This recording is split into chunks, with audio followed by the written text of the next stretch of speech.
Hi hobby friends, let's talk about ogres. This week I'm painting this absolute stunner of a model from the inimitable Scibor Miniatures.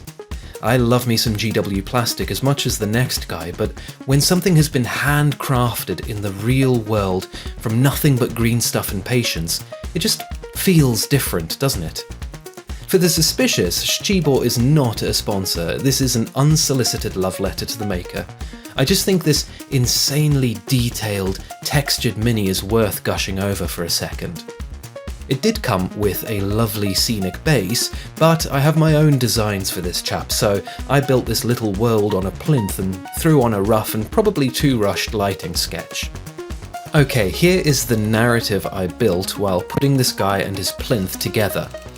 Big, thuggish ogre man has been camping in the woods because he knows some delicious adventurers will be passing through soon. Comes a bright sunny afternoon, come the hapless heroes. Niquanticus Bonkimus, or Nick Bonk to his friends, wastes no time in diving out from the shadows, brick on stick swung overhead, ready to crump the crumpiest crumping an ogre ever did crump. Alright, so it might not be the subtlest narrative ever woven, but it gives me everything I need to get going. A place and a time of day, or more succinctly put, my light. Light is everything. The more I paint, the more I feel like a mini painter's job can be fairly summed up as illumination illusionist, or at least the mini painting that I really love. Of course, light is expressed as colour, so that's what's going on here. Over the grayscale lighting sketch, I'm filtering large areas of, let's call it, macro colour. I'm not thinking about individual objects and their materials here, I'm washing over big blankets of colour. This block will be cool, that block will be warm, shadows should be blue-greens, lights should be sunny yellows. It's like a kind of note-taking on the miniature, but it will also subtly influence and inform everything that goes on top of it.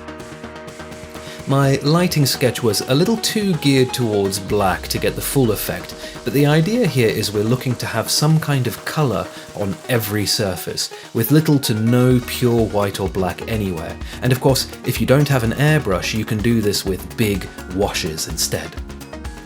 Okay, that's the macro colours in, and after a quick once-over with matte varnish, we dive right into the paintbrush stuff. First stop is to throw a wash of Plague Bearer flesh over the skin areas.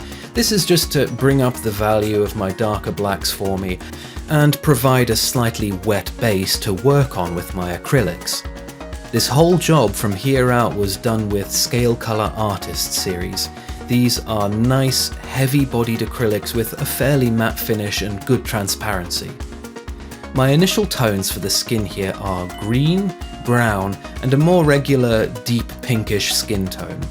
Another great feature of these paints is that they're max 2 pigments per paint.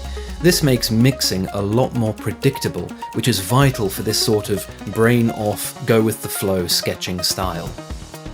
As you can see, this takes on a very classic mini painting process here, layering up from darker colours to lighter colours. I absolutely am not aiming for smoothness though.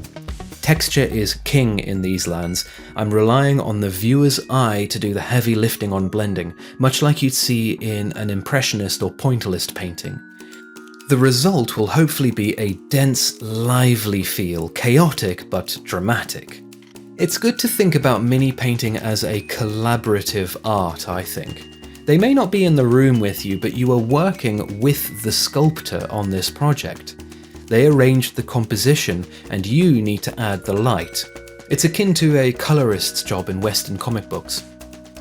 This miniature is so densely textured, it's almost overwhelming, and I want to double down on the sculptor's proposition here. What if we just kept adding more and more texture? A little like the old school GW illustrators did with detail in their pictures. Round the back here, I add some Prussian blue to my palette and work with a significantly cooler set of tones. Remember, the story here is a sudden ambush from the leafy shade of a dense wood, so we need that cool background to really sell our bright, sunny front. In fact, after about an hour and a half of work, I decided it was time to go big on the light. The image I had in my head was of this guy being caught in a shaft of light, And for that, we need some more obvious contrast in the main viewing plane, i.e. up front. A little mental calculations and... oh boy, that is a bold decision. But it's a good decision. It doesn't look like much at the moment, and as you saw in the thumbnail, it looks completely different in the final piece, but we are at an early stage here, we need to explore. And that was day 1 done, about 2 hours work all in all. Day 2, and I'm not really into the idea of hitting the skins again just yet, so I'm going to have a little look at the bits of cloth. Something that I've been trying to play with recently is the idea of guiding the viewer's eye. Canvas artists and sculptors talk about this all the time. Take this cloth for instance, it adds loads of movement and dynamism to the sculpt, but it's certainly not the star of the show, and really it's acting as a way to send the eye up into the face of the ogre, following the trajectory of his leap. At least that's my take anyway. In that respect, maybe showy red wasn't the right choice here, I don't know, but the point I want to make is about detail rendering.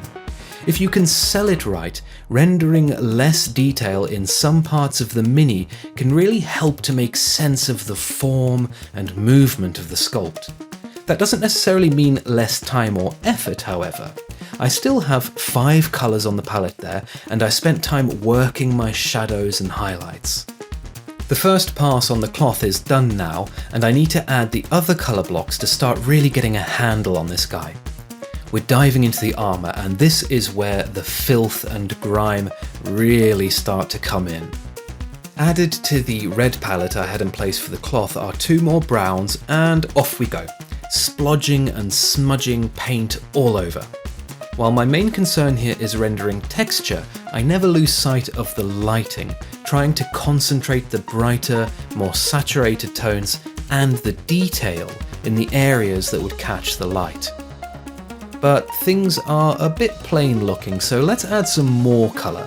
First, a little splash of light cool grey, a very dark green grey, and even some pure white here and there to build in the idea that maybe, somewhere under all that corroded mess, there might be something like metal with something like a shine. Then, let's push this even more with some cool green and white dragged over to form streaks of verdigris mess. I don't think it makes actual sense to have rust and verdigris on the same material, but this is an ogre with a breeze block for a hammer, so let's not get too bogged down with metallurgical realism, hey? That process is expanded out over the rest of the armour, and with another 2 hours of painting under our belt, we're done with day 2. Day 3, and time to look at that skin again. Problem 1, all the fussing has left us with black in the shadows, which looks too harsh. Solution? A middle brown to replace them. It's not the final colour, but it'll help me see the mini a little bit better. The next problem, the lighting sketch feels janky in those shadows on the left side. Stippling and streaking away, I fill them out with a little more cool pink, pulling the flesh out a little more and getting maybe a bit more of a realistic tone to them. We've entered what feels like the second act of mini painting here. We got past the snappy hook of a cool mini, a quick lighting sketch, and through Act 1, setting up our main characters and the world.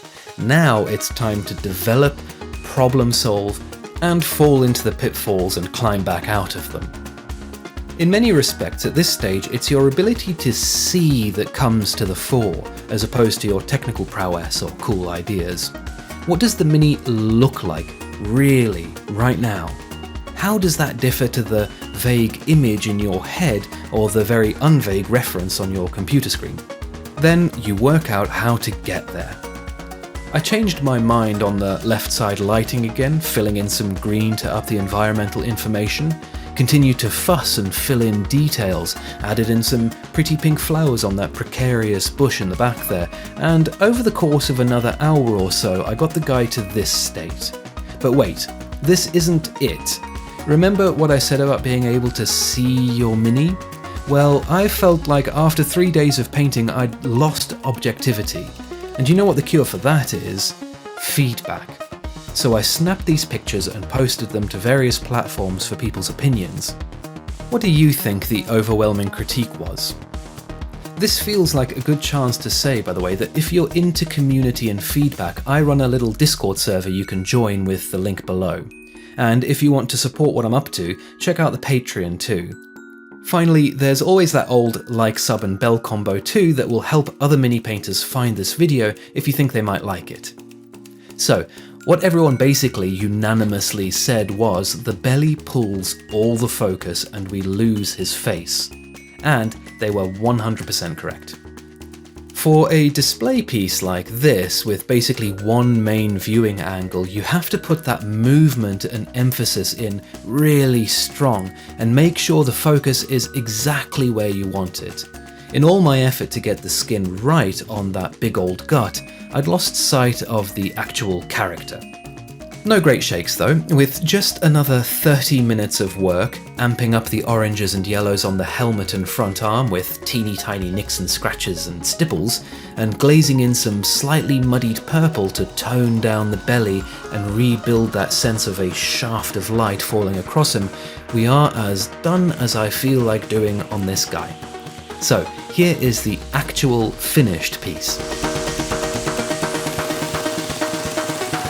Well, that's it for this week. I really hope you enjoyed it, and if you did, give the thumbs up a click. I try and get back to every comment as well, so let me know what you think in the down below, and I'll see you next time.